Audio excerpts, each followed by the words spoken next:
નમસ્કાર દર્શક મિત્રો, હું છું રૂપલ લુણીચિયા. સંપૂર્ણ ન્યૂઝમાં આપનું સ્વાગત છે.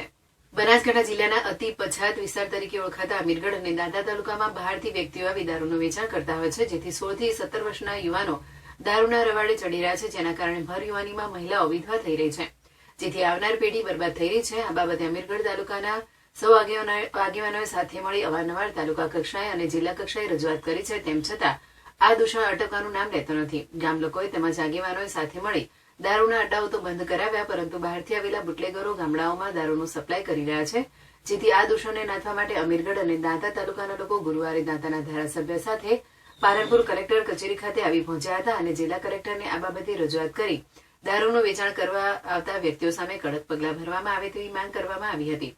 આ અંગે ગ્રામજનોએ જણાવ્યું હતું કે જો તંત્ર દ્વારા આ દૂષણને નાથવામાં નહીં આવે તો આગામી સમયમાં કોઈ વ્યક્તિ દારૂ વેચવા આવતો ઝડપાઈ જશે તો વાહનોને સળગાવવા સહિત રસ્તા રોકો આંદોલન કરવામાં આવશે. તેની સંપૂર્ણ જવાબદારી તંત્રની રહેશે.